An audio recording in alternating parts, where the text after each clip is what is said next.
Avoir.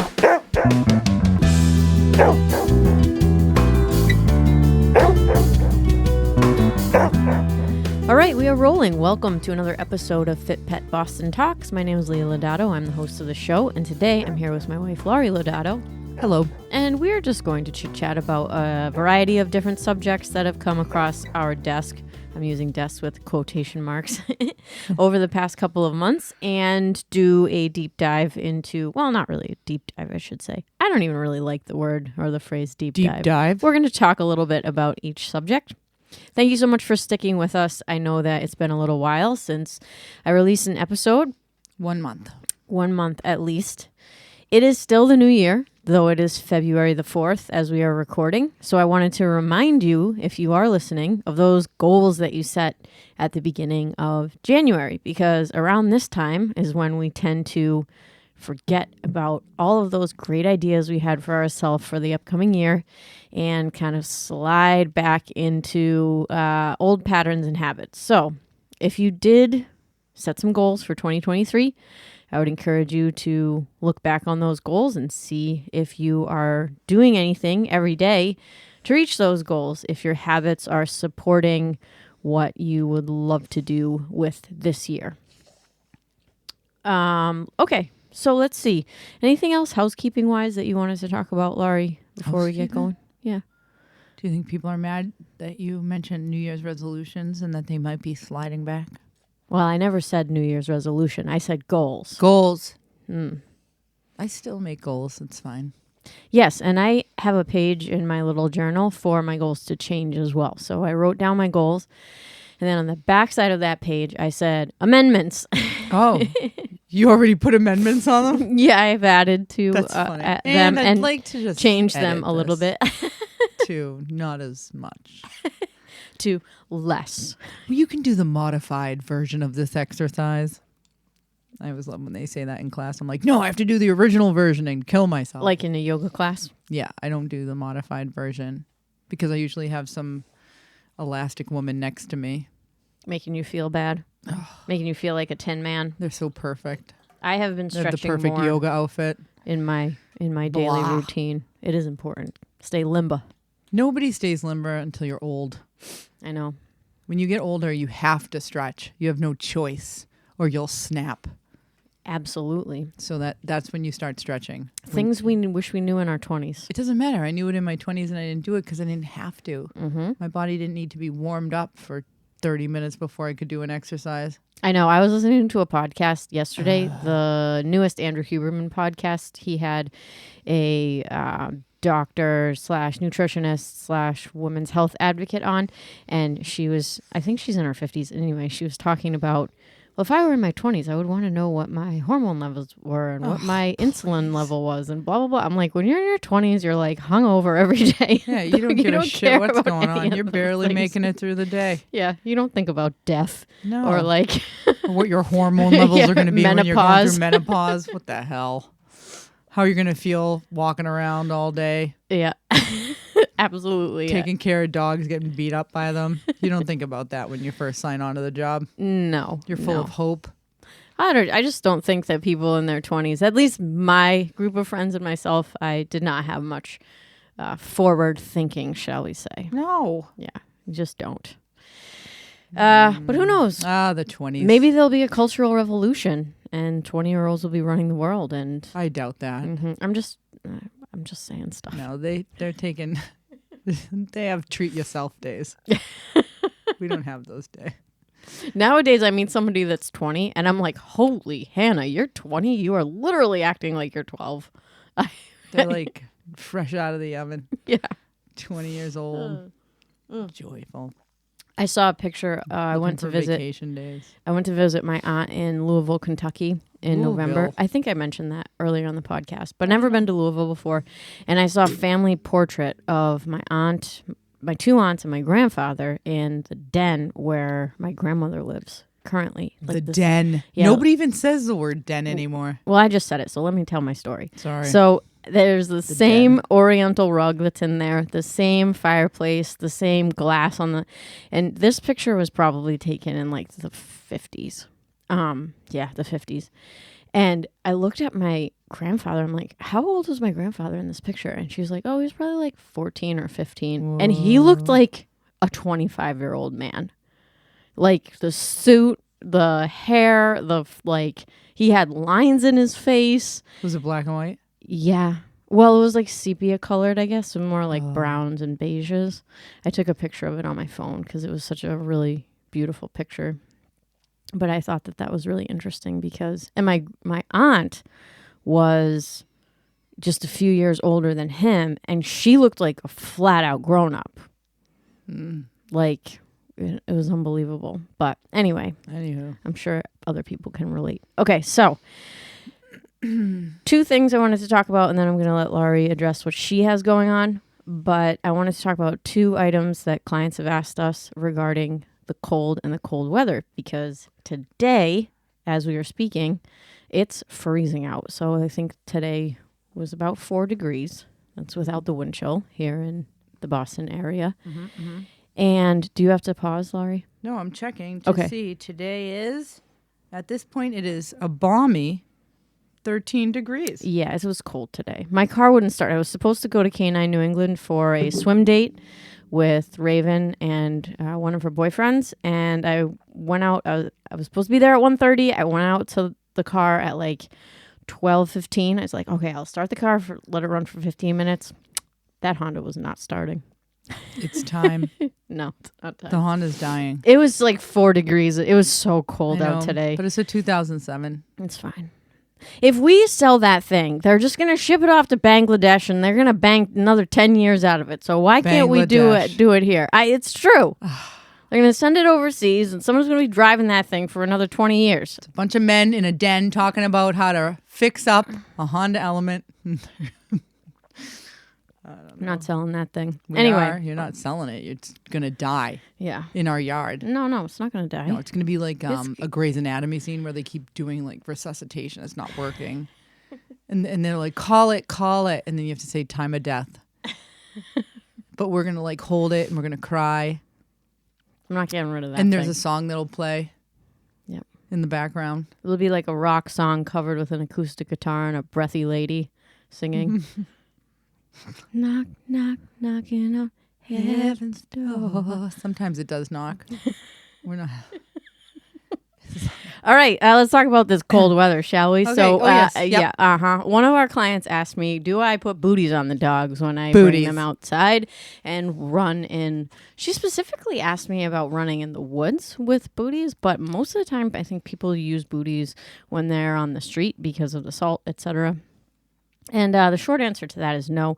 I've never had a dog that has been properly desensitized, shall we say, to booties, and I've found them to be more troublesome to put on, and they fall off, and to be worth it. I think if you live in the city and you are exclusively doing street walks and it's like a really snowy, slushy, nasty winter, it could be worth it. If your dogs have, they're prone to injury, it can be worth it. A lot of times you will see sporting dogs have their feet taped up because of the way that they run. So if they're running on the grass, they tend to slide and it will kind of scrape up their paws. So the owner will tape up their feet. Otherwise, I don't use them. It's just me. You can see some pretty funny Instagram videos of dogs like trying to walk in them for the first time. It can be amusing. But no, I don't use booties. Sometimes, like huskies and pulling dogs, they'll put booties on those dogs I have seen. But again, I think it has to do more of the way that the dog runs. Will kind of rip up their paws, so they're adding a little bit more protection. And to be frank, I feel the same way. This is going to ruffle some feathers. Oh dear! This is a real feather ruffler. Okay. I feel the same way about that Mushers balm that everybody brags about. Mushers secret. Yeah, it's the secret of the Mushers. You put it on your dog's paws as soon as they take 5 steps, gone. In my opinion, it just does. It's not like. It's not. It just doesn't work. It's like putting Vaseline on your hands and then going outside. If it's freezing out, your hands are going to be chapped 2 seconds later. So if it makes you feel better, put it on their paws. It can be cool after they go outside if they're a little chapped and they're inside chilling. Put it on there, soften up the pads a little bit. But ultimately, guess what? Our dogs were meant to be outside. So unless something cuts their paw or the salt is really, really extreme, in my experience, they're going to be just fine. Yeah, in my experience, if they have an injury, then you have to wrap it or put a bootie on, and then you worry about the dog eating it, so they have to have a cone on their head. But that's completely different. And I only knew one dog, and his name was Owen, and he was a red-nosed pit, and he had... what the hell did he have? His paws were always in really bad shape, and so his owner would put on shoes, and he would get out of his crate and wait for you to put his shoes on. He absolutely used them. They worked well. She got a very well-fitting shoe, and they worked great for Owen, but he was a dog who was prone to paw issues. So he had interdigital cysts. That's what it was. Right. So any dog with paw problems specifically, I can see going through the trouble of trying to find a good bootie. Yep, absolutely. So that's all for that. And the cold, I mean, it's... because Indira asked if... Oh, yeah, that was my second question. Yeah, hit it. So the second question was, how cold is too cold to bring your dog outside, and do you put jackets on your dog? And I will tell you, yesterday was quite a cold day. I know some of my, I'll call them colleagues, because we are all working together, even though we run our own separate businesses. But a few of the other dog walking companies that I know closed yesterday because it was really cold. And I didn't. I was open. I didn't even shorten walks, really, because once I got out there, the dogs were totally fine. They weren't showing any signs of stress. I was probably the most stressed, and that is, in my opinion, one of the reasons why I think canceling when it's really cold out is a thing. So, like, for example, if I had gone outside and tried to start my car and it didn't start yesterday, well, I'd have to cancel my walks because it's cold. Also, if you're like me, you work by yourself, you're outside out by yourself, what happens if something happens to me and I'm out there by myself in the freezing cold? I'm not going to last very long if I can't move and if I can't get back to my vehicle. So she doesn't have a lot of meat on the bones, if you will. So, it's a safety issue for the people just as much as it is the dogs. Sometimes we tend to think, the dogs are going to get hot. It's like, okay, maybe, but like, what about the person that's supposed to be taking care of them? What's their physical condition like? What about their vehicle? What about their equipment, etc.? So I was out there yesterday and I did shorten one of my leash walks. I have a 14-year-old dog named Daisy that I've been walking for since I started walking dogs. So we just went around the block yesterday, but I still take my dogs out in the cold. If it's like freezing, like below zero, windy, they're going out for a bathroom break and that's about it. But if it's tolerable, I will try to exercise. Today, I did absolutely jack nothing with the dogs. They went to the bathroom outside and we did a little bit of training indoors and some free time. But yeah, I didn't do anything with anybody today. But they weren't wearing jackets. Yeah. Oh, and the jackets. Yeah. Do you want to talk about the jackets? I used to work for Pet Edge, which I think is called Boss Pet now. Anyway. It's a pet wholesaler. And we sold... Supply wholesaler. People who know Pet Edge, they miss it. Because they used to have a wholesale store in Woburn, and then they had a wholesale store in Billerica, and then they closed it. But they do still exist. Anyway, we used to sell jackets all the time, clothing. I used to set up the walls for them. I would buy a few items here and there because I worked in the warehouse. I could get a jacket for like $1 because they would have these huge sales. And it's cute, but my dogs didn't need it, so I end up giving them away to somebody else because my dogs just don't wear jackets. Seamus wore a hoodie every now and again. Seamus, my pit bull. But that's it. If you have a pit, I can see putting a little jacket on them or something. Greyhound. An old dog. Yeah.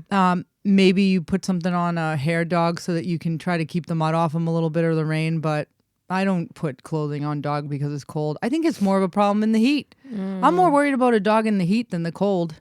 100%. And then if you're worried about salt and sand, you just wash their paws at the end of a walk. I do it with Buddha, but it's easier for us because we have a grooming tub and I just hose his paws off, wipe them off, and call it a day. So I really don't.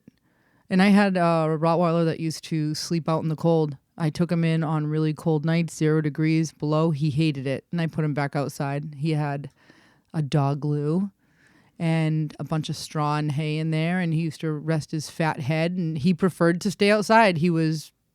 We kept him outside since he was a puppy. He had a roof and a little walk-through. There wasn't a door there, but he had a room and a dog glue, and he just would cut in there. So he'd like walk around the yard at night, and then into the dog glue he would go. And in the morning, when he came out of there, he was warm as toast.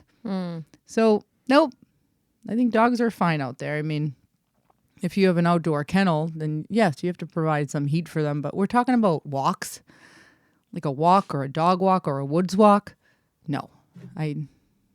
Yeah, I don't even put a jacket on Ruben. His hair is pretty short and he's small, but he's happy as a lark out there running around. They don't care. Cold. They're running. They get hot. Yeah. I mean, I'm not out there for hours. Yeah. But it's just so much easier to not have to deal with that extra equipment as well. Putting the jackets on and off. And anytime you're faced with a product, when it comes to dogs and pets, you really have to ask yourself, is this product for me or is it for the dog? Or is it necessary? Yeah, or that's kind of what I'm trying to say. Is it necessary? It's cute. I mean, we have pictures of Ruben when he's a puppy in this blue and white plaid jacket. So cute. And they are like the cutest pictures you've ever seen. Like literally, he is so cute. We can even post it if you like. But, did the jacket keep him warm? Actually, maybe, because when we got him, it was so bitterly cold for a solid month. But again, is the product for you? Is it for the dog? Is it necessary? If you want to spend money on it because you love your dog and you want to take pictures, go for it. But it might not be necessary to tell your dog walker, put the jacket on the dog before you take him for a walk. It's really cold out. It's easier to just, take a shorter walk if you're worried about the cold. And if you go to a dog daycare or where your dog plays, we're going to take the stuff off because another dog is going to grab it and swing your dog around by their brand new jacket. Yeah. Yeah, their new Greyhounds, exchange. Dobermans. I did walk a Doberman for a few years. She had a jacket. Yeah, you see them on those dogs, like the Pits and the Dobermans. Well, because they really don't like the cold. Pit bulls don't like the cold. Yeah. Greyhounds really don't like the cold either. It's a cute factor. It's a picture factor. But I don't think that your dog needs it. If you are going to get a dog jacket because you need it literally to keep your dog warm, my recommendation for a company is Chili Dogs. They make really warm jackets. They have a fleece muff on them, and it's all fleece padded on the inside. And those are the only jackets that have really blown my hair back as far as the quality and the warmth factor and everything. They're, I think, quite well made. But again, I don't use them. So there you go. Clothing, cold air. Yeah. Clothing, cold air. Those are the questions. Booties. Bootay. Yep, only if your dog has, a foot problem. Also, something that I've seen in the past couple of years is dogs have more sensitive skin surrounding their paw than they do on their paw pad itself. So, for example, if you live in the city and they oversalt the sidewalk and the road, I just take a baby wipe and I'll wipe my dog's paws off. But what I've seen is a little sore forming on the side of their paw underneath. So it happened to Ruben. It's happened to Ruben a couple of times, and Jethro it's happened to a couple of times too. But another dog that actually reminds me of Ruben. But anyway, if there's a little bit of salt gets stuck in there, salt is just super corrosive, and you know what it's like to get salt in a wound. Doesn't feel good at all. Makes the wound bigger. So same thing can happen on your dog's, kind of like Laurie was saying, in between their toes. Again, the pads are great. Pads are really strong. So unless something actually cuts them, we have to trust that our dogs... That's a pain in the ass when that happens. Yeah, because I don't know. I want to talk about that. Anyway. We won't. What do you got, Laurie? The other one was a reminder to parents. Was that a sneeze? No. Cough. I'll still bless you. Thank you. Bless you. I am blessed. I guess just a reminder to parents that sometimes getting a dog as a Christmas present isn't the best of ideas. And that a reminder that the mom have to want the dog. I'm sorry, fellas, but I usually see the moms taking care of the dogs. Well, I think the person that's going to be home the most is the one that takes care of the dog, so they really have to want it. So that's that. And that if people in your house are complaining that the dog doesn't listen to them, that's probably because they don't take enough time to train the puppy. And as far as kids go, because I've had a lot of mother and kid questions lately, your kids have to constantly be supervised with a new puppy. They cannot be locked. The kids can't be locked in a pen with the dog, with the new puppy. They cannot lay down on the floor and get stepped on in the eyes. They cannot be in a position where the puppy is grabbing their hair. Really, I'm sorry, but a dog has to be really exhausted, a puppy, or a really calm potato of a puppy to lay in your son or daughter's lap so that they can have that sweet moment that everyone sees on TV where the kid is just petting the puppy and the puppy isn't trying to kill them. So supervision, you cannot leave your kids alone with the dog. They'll hate the dog because the dog starts biting them and then everybody is screaming and then nobody wants the dog anymore. So parents, the dog has to be supervised and you have to set rules. You touch the puppy's going to have to go in its crate because I asked you not to touch it. Or have the kids train. I love training kids. Yeah. But they have to take a part in it and they have to actually like the dog. So I guess I would just say, go over it if you bring a dog into the house. Yeah. And then I see a lot of parents saying lately, like they see, a lot of parents have expressed interest in therapy dog work with their animal. And I think that's awesome and it's great. But they never express interest in therapy work with their current dog. They always say, I would like to get another dog and try it. But I see some dogs who are perfectly fine and could do it as long as the time was put into it. Right. So you have a dog and that dog might actually be great for therapy work. We all find our niche in therapy training. Like I know Buddha does really well with kids. I was in the library the other day and somebody brought in, an infant and the baby was screaming and screaming. And, it's a read to a dog program. So I definitely drew the line as a dog handler. And I said, I can't have these small infants coming in. It was literally like a mom and a diapered baby so that the baby could get used to dogs. But that's not the purpose of the visit. It's so that an infant, it's so that a toddler, a kid can read to a dog. Yeah, so, bigger than a toddler, 5, 6, 7-year-olds. And I think that if you do therapy work with your dog, it is absolutely okay. And I've been more comfortable telling people, hey, this isn't what this visit's about. It's not to expose your baby to a dog. It is specifically, a kid reading to a dog. No, we're not doing that. I'm not taking a time slot away so that we can try to do introductions, which were fine, but sometimes it's really tough and parents will almost throw their child at a dog. And I always say, how about we just sit here? They read, and if they feel comfortable with time, they'll pet him.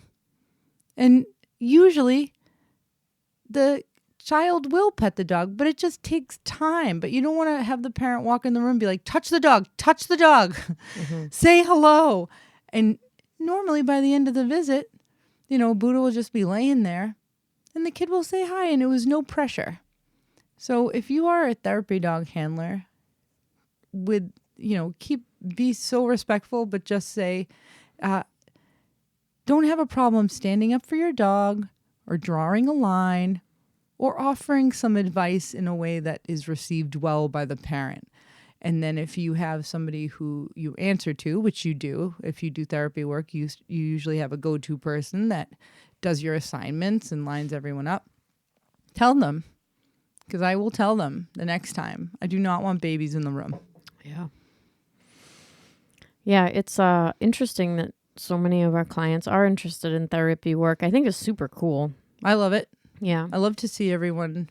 And I think because Buddha is so active on Instagram these days with his therapy work, it does open some new doors for people that I don't think that they had ever thought about. But I agree. There are plenty of our clients whose dogs would already be a good match for therapy work, but for some reason people think that they have to get a brand new dog and the dog has to be trained from a puppy. And I think one of the reasons why this is a misconception is because if you are training like a guiding eye for the blind dog or leader dog, sure, a lot of breeding, intentional breeding, and, dogs getting cut from the program and dogs going through extensive training.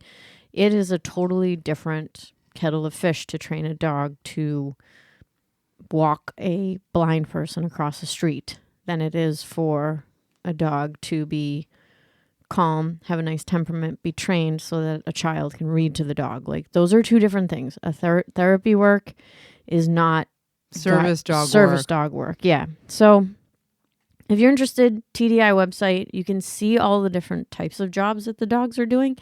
And some of them might be great for your dog. Some of them might not be so great for your dog. But, it's definitely, the criteria is not as extensive as like a service dog or a seeing eye dog. So I think that...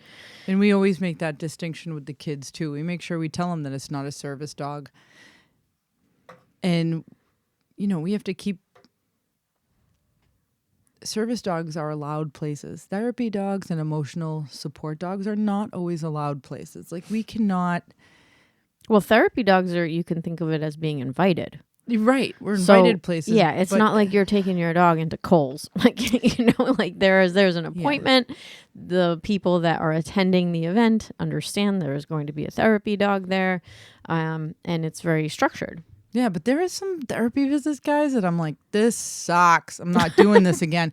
I mean, Buddha does have toy drive here. And there have been a few times where kids will walk into the library and they're flailing around like 3 stuffed animals. I mean, this is not my jam. Like, even though Buddha is a calm dog and I still will walk him before some therapy visits. If it's our usual places, I might not always exercise him before so that he's tired, but there are just so much distractions. And how much can I ask of him when these toys are being flung around? I mean, my God, I can keep him in a down, and sure, he'll control himself, but he's excited. He is excitable because of this. So there are times that I said, okay, I'm going to have you put your animals, your stuffed animals, all 30 of them, inside your bag, and then you can come over here and read. Right. So to all the therapy dog handlers out there, it is okay for you to speak up for yourself. Yeah, absolutely. And there was a time too where I said, oh, I'm just going to take a short break. There are a few times I did that. So that's all I have to say about dog handlers who are doing therapy work. It's okay to get the hell out of Dodge if you need to calm your dog down and recognize what your dog can and can't do. And if you do therapy work, you'll probably find your niche and you'll stay there. I'm not interested in going to hospitals at all. My favorite is the middle school ages and high school. That's my jam. I like those. And so if you do pursue therapy dog work, just know that you'll find your place to be in the place that your dog likes. And if they don't, you don't have to do it. Yep.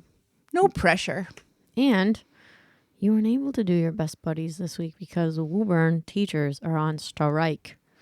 And I didn't do my middle school visit. Yeah. Best buddies is next week. So yeah, I can't keep everything straight. I'm hoping they're... Yes, Woburn teachers have been on strike. Since last Sunday.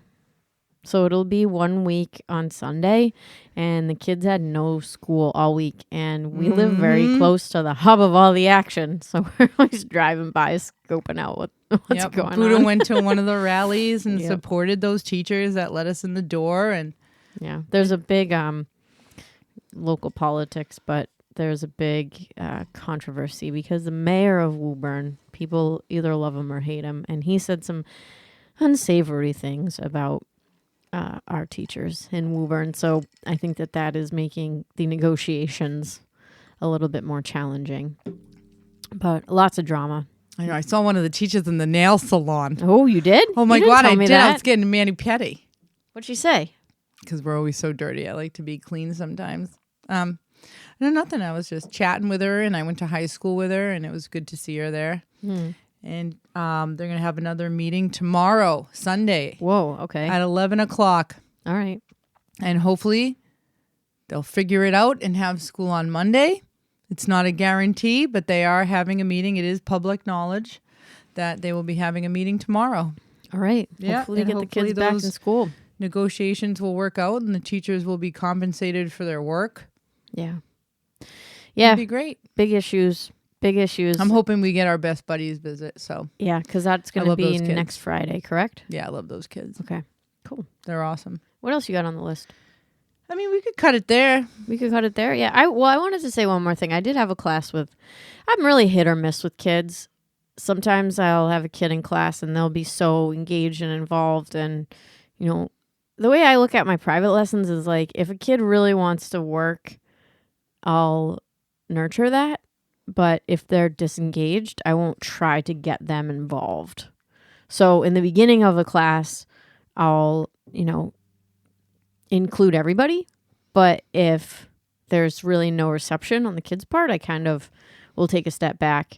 And I've had some kids that have really risen to the occasion, and other kids who have flat out told me that they don't like me, which is fine. My ego can handle it. You've gone to the field with kids Yeah. and trained them. Yeah. Just them. Yeah. You take them and go to the field with their dog. Mm-hmm. I mean, I've done that with a few talk about rising to the occasion. Yeah, I've done that with a few younger kids. That's because, awesome. yeah, they really love their dogs. I've had it's really hard. So I was working with a family, and we were doing repetitions with the clicker. And you can relate to this because Ruben is very much the same. But sometimes when you're working a dog and they're getting food rewards, and then you suddenly go to pet the dog, be like, oh, that's a good boy, and you add that affection. It's not that they don't like it, but they they're like, what are you doing? Give me the food. Yeah, we're working Where's here. the food? Why are you petting me? And I was working with a young person, and they were doing that, and the dog was becoming really disengaged and really backing away from the kid. And I had said, when you're doing this kind of training, let's just try to stick with the food. And I was really nice about it. And then it happened 5 or 6 times. And I was like, your dog doesn't like it when you pet him. And I kind of got to the point. He doesn't like you. He doesn't like it. He doesn't but geez. it's 'Cause hard. that's what people hear. Yeah, He but doesn't it's- like me. Yeah, exactly. They don't hear- They don't hear the context, which is we're training. It's better to just use the food and try to get repetitions They of the prefer- behavior. All they hear is my dog trainer told me that if I pet my dog doesn't like it. Yeah. It's so yeah, I definitely sometimes my tact could use a little bit of sandpaper, but veneer, shine it up. But yeah, I've had some really, really cool encounters, I should say, really cool lessons with kids, especially when they're doing off leash stuff and play stuff with their dogs. It's super fun, especially if they go from 0 to 10, and we can, have a dog that was running around the neighborhood, and then a dog that, you can play fetch with in a field. It's pretty cool. So I have had a few like that, which has been, just really, really awesome for me to see, because I think I wish I had that type of relationship with a dog when I was a kid, but I didn't, because our dogs were Me too. outdoors and they were outside, kind of like guardian dogs. I didn't have dogs that were a part of our family like we have now. So, yeah, that's all I really wanted You to just add. wanted to talk about that one incident? Yeah, because we were talking about kids and It's tough. Like, I have a really hard time bonding with a child if I know they don't like it. yeah, like I don't try. I think that's what and especially because we have really limited time. So a lot of times people will sign up for a 4-pack of classes. Like, why in the world would I waste even 10 or 15 minutes with somebody that isn't going to be training this dog at all? Like, I can tell like who's into this like within 10 minutes of doing the class, and that's like who I'm going to work with. And as Laurie was saying, usually it's the mom, especially if she's going to be the one that's spending the most time with the dog. Like, we have had guys that are like stay-at-home dads, or they kind of like split the time in a different way, or they like the dog. Yeah, or they just spend more time with the dog. But I really want to spend the most amount of time with the person who's going to be training the dog in the house. And usually it's falling on one person. Sometimes it's a kid, but I have to warn you, if you're a parent and you're listening to this podcast, or if you're a single person and you might get a dog in 10 years and you might have a kid, and the kid is going to be like, I want a dog, and I swear, I promise I'm going to help you walk this dog. Oh, and I'm going to help you pick up poop. And you don't have to do anything. I'm going to do everything. I'm going to save my allowance and buy dog food. They're not going to do any of those things. So history shows that, the only time that I've seen kids super involved is, and it's funny because my cousin Danielle said she was scarred by this. She was trying to get a guinea pig, and my aunt made her write an essay and like that was a funny story on guinea pigs. She said she was scarred for life. Traumatized, I think. She used the word traumatized. She did get her guinea pig in the end after writing these essays and showing that she had knowledge of these guinea pigs. And what they needed to survive. I had parents do that with their kids. And those kids have done really well with their dogs. Yeah. Also, I have done a few classes with a nanny. I don't recommend it. I recommend that the mom is always present with the children when I'm training the children.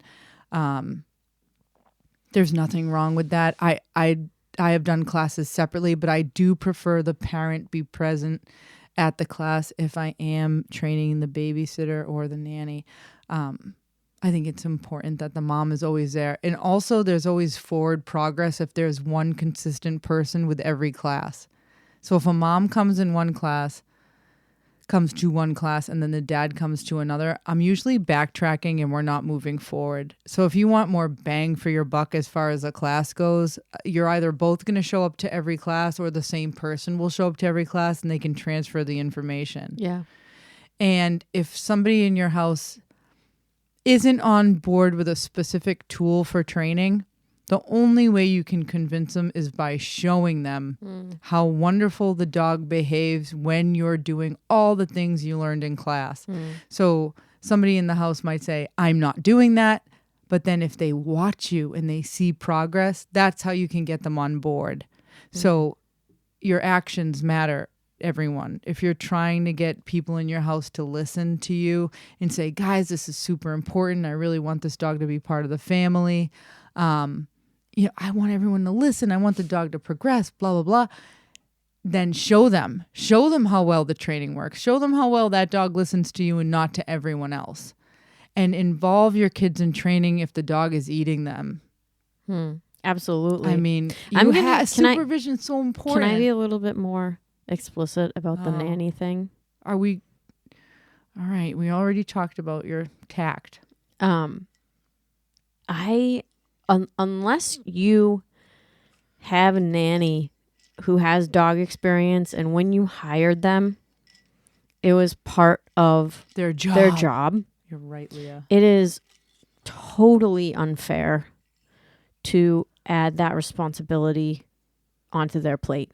I don't care if they're the nicest person in the world and you treat this nanny like you would your own aunt or uncle, and it's not their responsibility. If you have a nanny, their responsibility is to take care of your kids. Number one. If you then add a dog to that, you're adding to their workload. And it's not that they're not responsible, but they're not a dog trainer. if you get a puppy, it's also your responsibility to bond with that dog, you or your kids. Because guess what? Your nanny could come into work and say, I quit. Like even the nicest nanny that We say you've that ever, because we've known that to happen. the nicest nanny that, and if she's or he is the only one that was bonding and spending time with this dog, well, A, you lit your money on fire for training, and B, that's not fair to the dog because now their person is gone. But and C, like you haven't bonded with the dog. Like if you get a dog, even if you hire people to help you because you have the means to do that, like more power to you, like super cool. Love it, love it, love it. If the nanny wants to come to classes, cool. But please don't heap that responsibility on them, especially if it wasn't part of their job description heading into the job, because again, like they could leave, even if it's somebody that you know and love and everything like that. Like you have to be the one that is bonding with the dog, doing the work, and making sure that you're, you know, building up your relationship with your own dog. Because And nannies leave. yeah, and they don't have they just don't have the skills. You know, a nanny or an au pair is, and if your dog has behavioral issues, oh, that's not fair. So I think that, you know, I don't want to say that nannies don't have. They do. Like some of them handle the dogs better than their parents, but the problem is that their jobs end, and the dog is lost without them because that was their coach, and now their coach is gone, and they're kind of like stuck with their mom and their dad who didn't train them as much as the It's dogs really bond to people. Absolutely. So it bums me out. Yeah. So just think about it going into it. If you are adding another person to the training, I've found that the less people you have working with the trainer, the better. So the people that are really going to do the work, have hands on the dog, and be dedicated, you know, by all means, come to class, learn as much as you possibly can, and have fun. But yeah, just be realistic about those type of decisions before you get a dog. Dogs are so great and they're so enriching, but some people like dogs more than others, and that's totally okay. All right, Lori, anything else you wanted to add? I mean, we could keep talking about stuff. Okay, like what? I don't know. One thought that came to my mind was when you were talking about nannies specifically. I've had several nannies over the years and babysitters tell me how taxing it was to take care of the dogs. So it does exist. So yeah, that's that. I think that's it. Can I talk about Sammy? Because like Sammy doesn't. He's got like 3 nannies. He's babysitters. And one of the women is a little older. Sammy's a good old yellow lab. She doesn't give 2 shits about the She's dog. like, there's this son of a bitch. Exactly. One more thing I got to take care of. This one's got 4 legs. I can barely take care of the ones with 2. She's so funny too. He's It's eating like, crayons for an appetizer. oh my God. It's so funny. And it's just so great. It's just so great because Sammy is such a good old dog. Like, it's no big deal. You know, he doesn't have behavioral issues. He's like 12 years old. But it's funny to see the different personalities of the nannies. And again, she's focused on the kids. And they have 3 small children. So it's like she doesn't have time. Sam's eating like a rotisserie chicken off the counter. And Oh, she's he like, does. I don't know. I'm He changing does. a diaper. You know the BJ size box. I saw the owner. I can say this because like she wouldn't care. I'm like, you know, I think Sammy was doing better on the Farmer's Diet food. They switched him over to kibble because like the Farmer's Diet is like the prepackaged food that comes in like tubes. It's disgusting. Dude, it looks I'm gross. sorry, It Farmer's smells Diet. bad. I think that But concept the dogs is do great. well on it. The dogs that We've seen 100%. several. They do great on it, but it smells bad. And What are you and gonna the do? packaging is brutal. Like getting it out of the packaging, I hate it. It's not good. What with the pastry bag thing? Yeah. So when he was on that food, he's like a yellow lab, but he's a big dog. He's a rescue dog, so he's definitely mixed with something else because he's well over 100 pounds. But he was slender. He looked great. So I'm at the house the other day, and I'm like, oh, Laura, like, you know, Sammy's really put on a little bit of weight. You know, maybe you should switch him back to the farmer's dog because sometimes dogs, when they're on kibble, like they just gain weight. I don't know why, but some dogs, like, they just do better on a raw diet or a home cooked meal. Yeah, well, And she goes, 44. she goes, put on weight too. No, that's not what it is. They're just like such a mess. She's like, you know those BJ's size boxes of, you can get 3 different types of chips in one of those BJ's size boxes. That's the like variety. Yeah. So you get like Cheetos, Lay's, and I Doritos. used to eat that shit when I was younger. He opens it and opens the bags and eats all the chips. Good for him. He's like, Cheeto time, bitches. Whoop, whoop. Give me some chips. Yeah, so I'm like, and he doesn't eat the package. He's like meticulous about it. He's a thief. That's what is going on with him. And dogs, when they get old, sometimes they start acting weird. Oh my God. When dogs get old, their food drive goes through the roof. Yeah.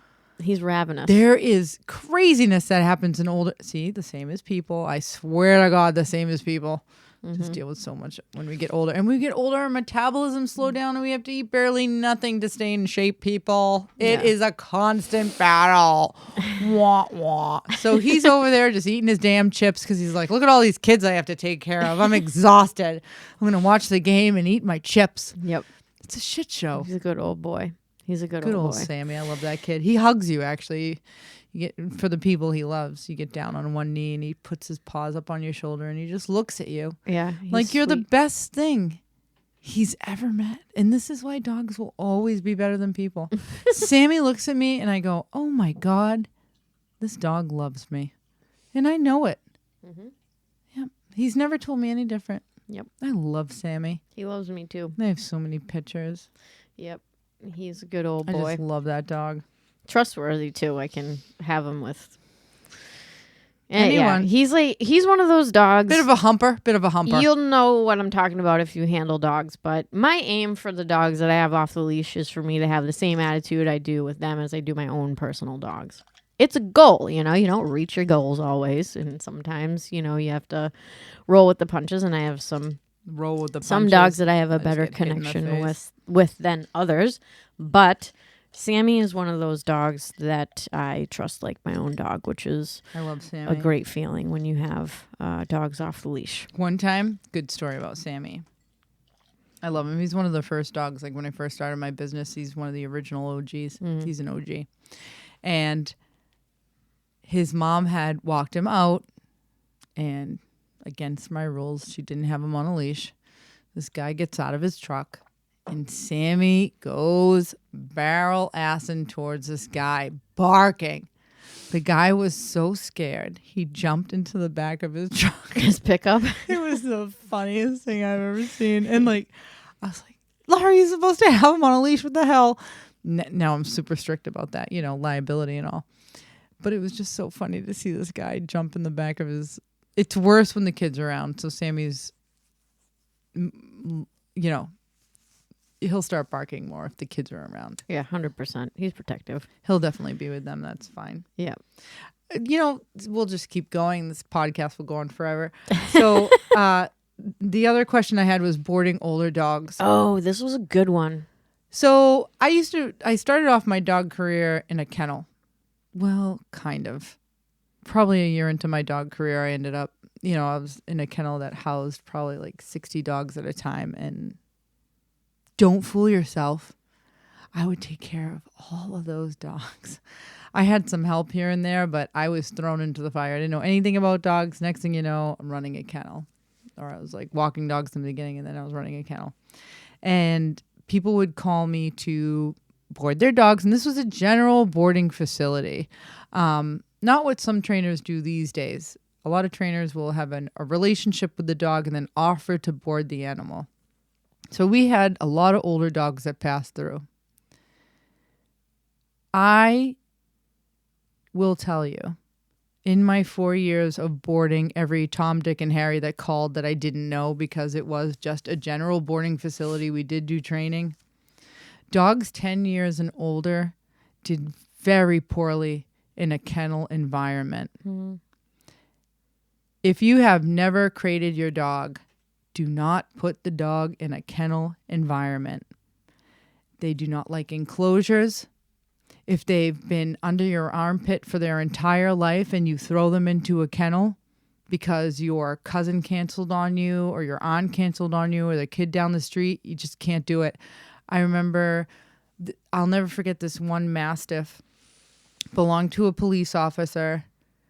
and which like added even more stress to me. The dog was 11 years old, Mastiff, belonged to a police officer. We had her in the kennel. Oh my God, she missed him. She couldn't be without him. She was old. It was terrible. I would spoon feed this dog beef. So these older dogs, what would happen is they would stop eating. Yeah. I was worried that they weren't drinking. Now I'm facing GI distress. So now the dog's having diarrhea and now they are dehydrated. And I am spoon feeding ground beef and ground chicken. I would cook it inside the kitchen and then bring it out to them and try to spoon feed these dogs. Yeah. That police officer came back to get his dog. His dog meant the world to him. And I said, sir, you need to come back and get your dog. She is getting very sick without you. I said, I'm sorry. I've done everything I can. When I tell you I was spoon feeding, and I would lay inside the kennels sometimes at night with these dogs. And it didn't work. And I remember calling one mom, I mean, really ages ago, guys. This is in the beginning of my dog career, and I've been doing this for 18 years. And I called up the woman. I said, your dog's having a hard time. And I knew she was just up in New Hampshire. Not far at all. And I said, you need to come and get your dog. And she said, okay, I'll be there in the morning. I said, no, you won't. I said, you will come tonight. Her dog was violently ill without her. It was in an enclosed space, which is a pretty good kennel run, but it was an enclosed space. There's stress. There's other dogs in the kennel, and I had a very quiet kennel. There weren't dogs barking and howling that would add to the stress of another animal. Guys, you can't board older dogs unless they have known and are familiar with the person that you've been boarding with their entire life. Yeah. So when you have an older dog, you're not going anywhere. Another thing about dogs with seizures, you need to find a place with a person who is familiar with a dog who has seizures and be willing to pay through the nose for medical procedures if anything happens. Because if there was an instance where I was taking care of a dog who had severe seizures, and at the time in the kennel, and I had a camera on him so that I could see. So when I was away from him, I could see if he was having one, for how long it lasted, and so I could race back. Because when I have a dog with a seizure, I don't leave because I'm so worried something will happen. I'll need to run them to the emergency room. In one of the cases I took care of years and years ago, I literally made the parent fill out a paper that I had wrote that said, I am well aware that my dog could die while I'm gone. So I know this is super serious, but if your dog has a serious medical condition, you have to realize that when you leave, you are putting stress on the dog, and that could affect their health, mental and physical. No matter how good the caretaker is, your dog will still be stressed. Yep. So consider those things when you start traveling for long periods of time. 2 days, 3 days, okay. If you start leaving for 2 weeks and you have a dog that's over 11 years old, oh my God, guys. Yeah. Well, you really have to consider that your dog could get violently ill. I'll give you an example of Ripa. Do you remember when we left I Ripa? remember. I didn't want to leave Ripa. Yeah, we went down to the Cape for a weekend. A weekend, guys. And we had our cousin Joy stay, Lori's cousin Joy, who Ripa knew, stay at the house with Ripa. And loved. This was before Ruben. No. It was not. Ruben was around. here. Okay. And Ripa was sick. She had, it actually wasn't that close to the end, but it was pretty close to the end. Yeah. Yeah. But anyway, while we were gone, she got really sick. And so we came home and she was fine. I know. She had. So what happened with Ripa is when Ripa was the most solid dog ever. Wasn't super affectionate, but always kept an eye on the house. She was like the boss. She didn't need to be pet and hugged. She was like, what are we doing today? What's the schedule? Okay, let's get it done. She was a brilliant animal. I never did enough with her. When she got older, the food obsession was insanity. And she was having trouble breathing. and she would have she would almost regurgitate her food after a while. People with old dogs know what I'm talking about. So we had to start. I mean, it got to the point where she started to have a skin condition. She was on medication to stop vomiting. We had to feed her food in small amounts so she wouldn't gulp it down. I mean, it was a lot. And then when the vet said, okay, we're going to put her on one more medication, I said, I think we've had enough now. Yeah. I was like, Rippa was such a tough dog. It was embarrassing for me to see her like this. Yeah. I think she would be embarrassed for herself. But when she started to have trouble breathing, that was it for me, because God forbid this dog had trouble breathing while I wasn't home. Yeah. And you had called me. I had just escaped the house and I was running errands and I had hit Marshalls, and you called me and I'm like, what's wrong? Because when we go out, we leave each other alone. Leah and I leave each other alone when we go out. We're like, go run your errands, have fun. You're not working. Oh my God, take a break, even if it's a half hour. And I go, what's wrong? She goes, you have to come back home. Rippa's not doing well. But it's every time I would show up, Rippa seemed fine. Yeah. She literally started to just lose her shit every time we would leave the house. And when she had GI distress, we're talking blood, people. Yeah, it was horrible. And but that's what I'm saying. Even with, I don't want to talk about it too much because it's making me upset. I don't know why I brought it up, but even it is what it is. With Joy, who Rippa knew and loved, we were at our own home. I know. Okay, our own yard, and I mean, we didn't even put a leash on Rippa and walk her off of our property for the last 6 or 8 months. She wasn't on any really preventatives for the flea and tick, because she never left our property and we didn't want to give her another thing. We didn't even ever put a collar on her for the last however many months, because she just literally walked out into the gravel yard, go to the bathroom. She was old, Yeah. But so Joy didn't even at this point, it was kind of just nearing that point, but Joy just let her out and go do her business and then hang out with her. But Lori not being inside the house was getting that's how dogs get sometimes when they're old. So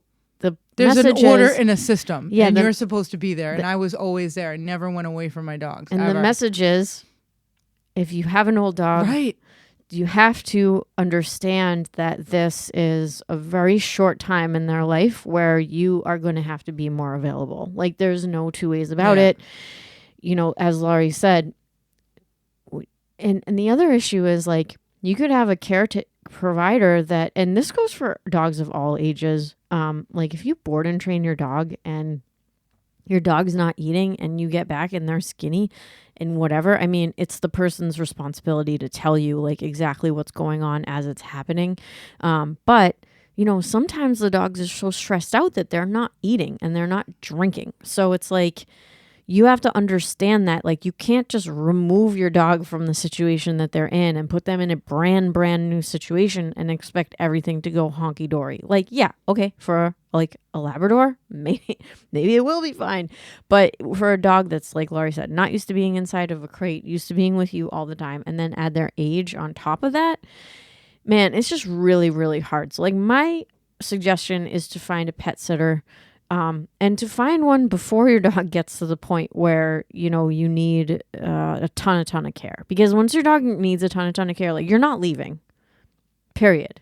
You're not leaving. If I'm a responsible pet sitter and you have an old dog and you tell me that you have a 2-week vacation to Italy. I won't take the dog. I'm not going to stay at your house. Nope. No, I'm not. But I won't take your dog. Yeah, so it's and I used to do a lot of pet sitting when I first started, but it's too much of a liability for me, and I know that the dog is going to be stressed out. And just know that you could have the most solid dog to you. You could be this dog is boarded, and this dog has stayed with my aunt, my uncle, my grandfather. He doesn't care about anything.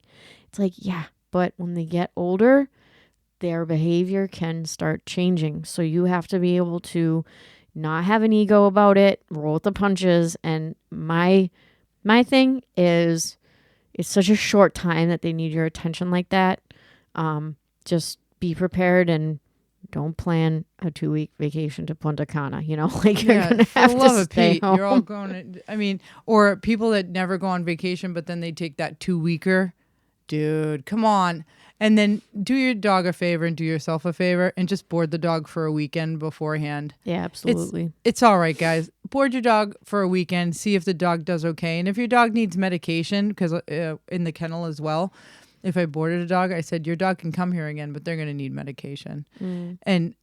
And also, if you do check-ins with your dog with the people who are boarding, I talked to somebody who was running a boarding facility, and it was just a bunch of dog people, and sometimes the owner will say, how's everything going? Is everything fine? Well, here's the deal. When you run a kennel, you're not going to tell the mom for the first 2 days the dog didn't eat. Because you can't worry them, and they're not going to come back from Europe on their airplane to make sure that the dog is fine. Right. Now, if the dog's not eating on the third day, we have an issue. Like if we've skipped a lot of meals now and the dog's not eating, then you have me, a kennel attendant, sitting inside the kennel, spoon feeding the dog beef and chicken. I mean, if your dog comes back thinner, normal. If your dog comes back thinner with skin issues and sores and all this other shit, that's not normal. Mouth warts and they kennel should have cough called you, and you know what? If that point, if your dog is sick, I'm shoving him in the vet, and you're going to pay that bill. You are going to pay that bill because I'm not going to watch your dog deteriorate. I don't care. Yeah. Because I can't have it on my watch. I can't have it. I cannot have a dog suffering on my watch. So if for some reason the shit is hit the fan and your dog's not doing well, it looks like you're going to pay for a 7-day vet stay. Yeah. I am not going to watch a dog dehydrate or die on my watch. It just won't do it. It's too scary and it's too much.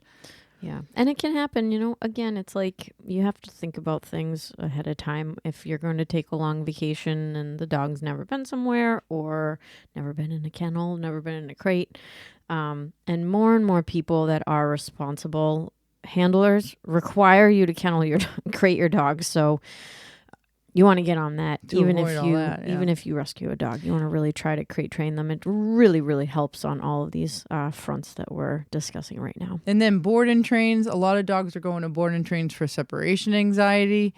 I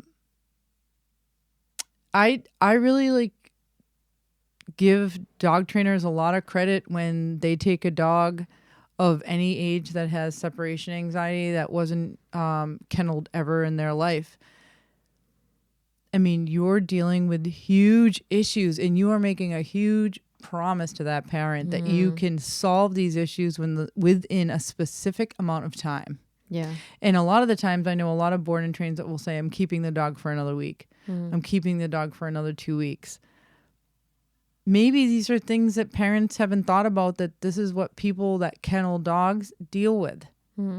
So it's not in a day. Like these things don't happen in a day. And it's just a huge, the mental strife sometimes that you take on with boarding these dogs or people who have kennels. It's to think that they wouldn't be healthy or happy is, even your good old lab, if they've never been crated before, they're a nightmare inside the crate. Yeah, absolutely. So it's scary. You want to build Alcatraz so these kids can't even get out of here. You're just worried something's going to happen along the way. So just know that your dog care provider, they do care. Especially if it's a small business. There's like 1 or 2 or 3 employees, all their names. Your dog walkers with your reactive dogs, because I did a repeat visit with someone else who, the dog walkers were having a difficult time all of a sudden putting a leash on a dog, and we worked through it. There's a lot of small dog companies now, more so than I've ever seen in my whole life. So we do care. Yeah. It's a lot of stress. And every time we tell you something, don't take it personal. They're just facts. Yep. They're just facts. And then over time, when you take care of all these dogs, you realize all the things that could happen because they have happened to you and you've had to troubleshoot along the way. So that was that. And then the other thing I had was, so I did that. I think we talked about almost all the things except for, I don't care for exercise pens with a puppy. Inside. Yeah, like the most I can say for that is I might X-pen. Our place is small, right? So with Raven, for example, we have like an L shape. So I'll cut it off at the short part of the L so that if she can't run around the corner if I'm and at piss the and right then, and I like, come can't back see over, her. Yeah. Right. That's how I would use an X-Pen. It's not like that's more of like a baby gate. yeah. You wouldn't use an yeah. X-Pen as like a small enclosure as a substitute for a crate. Yeah. Oh, I don't put him in the crate. I just let him walk around the pen, but he pees on the other side. So before your dog is bathroom trained, I don't use an X-Pen, guys. Yeah. And it takes a while for a dog to be bathroom trained, you guys. Like your 8-week-old puppy, we have a puppy right now. She's 16. She's going to be 17 weeks. She is not bathroom trained. No. She would pee in a corner and keep on playing if we didn't keep an eye on her. Thankfully, she is running to the door. I'm yeah, appreciative of that. Yeah, no, she's doing well, but to think that she's bathroom trained is not a thing. So it takes a while. And do you know what she'll do in excitement? Because she's cuckoo, she goes outside, pees really quick. You should see her. She grabs a bone. She's like, oh my God, is there a bone or a stuffed animal I got to put in my mouth? And she'll take it and she'll run outside and she'll pee. And I'll say, this chick's not done. And then I'll put her in, we have an exercise pen outside and I put her in there. And sure as shit, that dog will pee for 5 minutes. She gets too excited and forgets what she's doing. Yeah, I honest to God think she does like fake pees sometimes. She's like, is this good for you, Lori? I'm coming back inside. And I'm like, you son of a bitch, you didn't finish peeing. And so I know that Raven is the puppy that, like, some dogs go outside, pee, poop, no problem. That's Ruben. He was like, get me the hell because we got him in the dead ass of winter. It was one of the coldest winters we ever had. He would go outside, pee, poop, he's done. Raven needs to pee twice. She does her one mini pee and then she does another long one.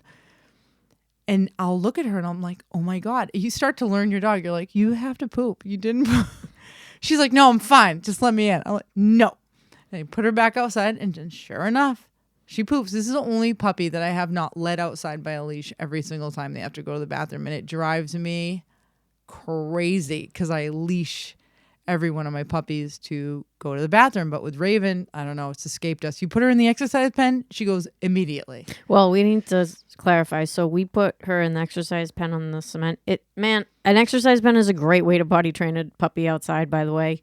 If you have a dog that's picking up rocks and sticks and everything in their mouth and they're really like distracted, it can work really, really well.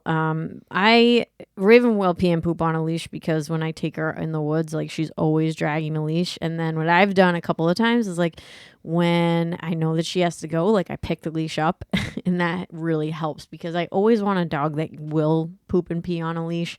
Sometimes I have dog walking clients, more so when I first started and I was doing less off leash stuff, but like I'd take the dogs out and they were so used to being free and running around in the yard that they wouldn't eliminate on the leash. And that was a huge problem because I knew they had to go to the bathroom. So I do want her to poop and pee on a leash. And I think as we're getting a little older, like maybe we're getting a little bit lax on those fronts. But yeah, she's getting older. Yeah, us getting older. But she's really great dog. But I've gone to school. She's gone. But I'm like, kid, she's just so excited to bust out of the crate. Yeah, she's very energetic. That I'm like, oh God. So yeah. To be careful for that. What the hell were we talking about? Talking about the leashing? No, we were talking about X training. So Laurie's talking about exercise pens in the house, using them as a substitute for the crate. I don't do it. Yeah, we're not. Or the baby gates for 20 There's years. just too much space, open space, and they're gonna go to the bathroom. Just train them, crate them, play with them. Yeah. And when they're tired, you have a chance to cuddle in them without you chewing on them. Your kids lying inside that exercise pen, forget about it. It's not gonna They're work. just gonna eat the kids. I know. Sad. Anyway, all right. Well, that was an awesome episode. Yeah. Thank you so much, Lori. That's it. FitPet Boston Docs. Follow us on Instagram. If you like what you listen to, please, for heaven's sake, like and review the podcast. Helps more people listen to the podcast. If you have any questions, you can send them on Instagram at FPB Talks, or you can talk to me at FitPet Boston. Lori is at ABC Dog Training, and we will see you and hear from you next time.